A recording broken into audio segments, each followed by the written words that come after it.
1947년 인도네시아 수마트라 섬 근해 남태평양을 지나던 상선들은 정체불명의 무전 신호를 받게 됩니다. 그리고 그 후에 발견된 광경은 바다 역사상 가장 섬뜩한 미스터리 중 하나로 기록됩니다.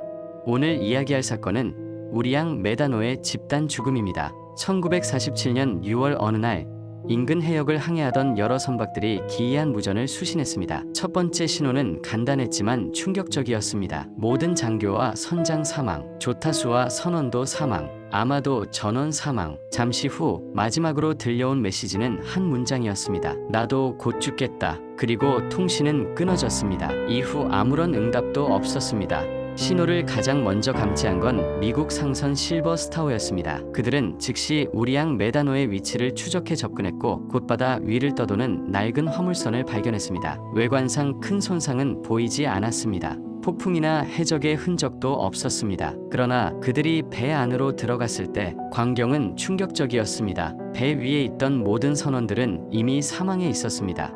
선원들은 눈을 부릅뜬 채 하늘을 응시하고 있었고 얼굴에는 극도의 공포와 고통이 서려 있었습니다. 팔과 다리는 경직된 채 마치 죽기 직전 몸부림을 친 듯한 자세로 굳어 있었습니다. 하지만 몸에는 외상이나 상처는 전혀 없었습니다. 심지어 배에 있던 개조차도 이빨을 드러낸 채 죽어 있었는데 그 얼굴 역시 공포에 질려 있었습니다. 배의 무전기 옆에서는 통신병으로 보이는 남성이 여전히 자리에 앉은 채 눈을 뜬 채 차갑게 굳어 있었습니다. 바로 그가 마지막 무전을 보낸 인물로 추정됩니다. 실버 스타워의 구조대는 배를 예인의 원인을 조사하려 했습니다. 하지만 갑자기 화물칸에서 이상한 연기와 열기가 새어나오기 시작했습니다. 잠시 후 원인을 알 수 없는 거대한 폭발이 일어났습니다. 구조대는 급히 탈출했고 곧 우리양 메다노는 불길에 휩싸여 바닷속으로 가라앉아 버렸습니다. 결국 사건의 유일한 단서였던 선박 자체가 흔적도 없이 사라진 것입니다. 이후 학자들과 전문가들은 여러 가지 가설을 내놓았습니다. 독가스 유출설, 배가 화학무기를 비밀리에 운송하다가 가스가 유출되어 선원들이 질식사했다는 주장, 선원들의 공포스러운 표정은 질식으로 인한 경련일 가능성이 있다는 해석입니다.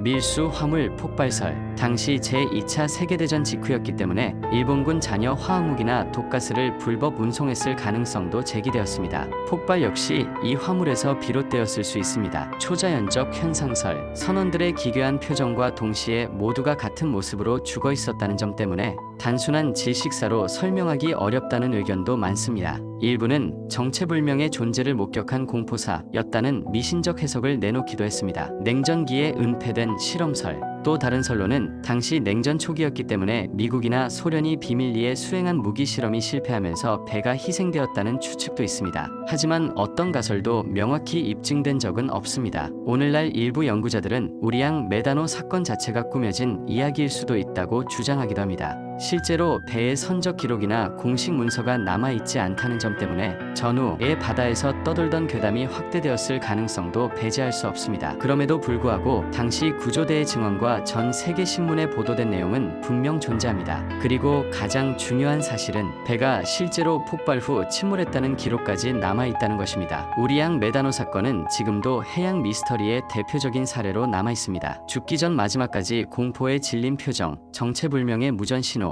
그리고 원인을 알 수 없는 폭발과 침몰. 이 배에서 진짜로 무슨 일이 있었던 걸까요? 심연의 경계에서 전해드렸습니다.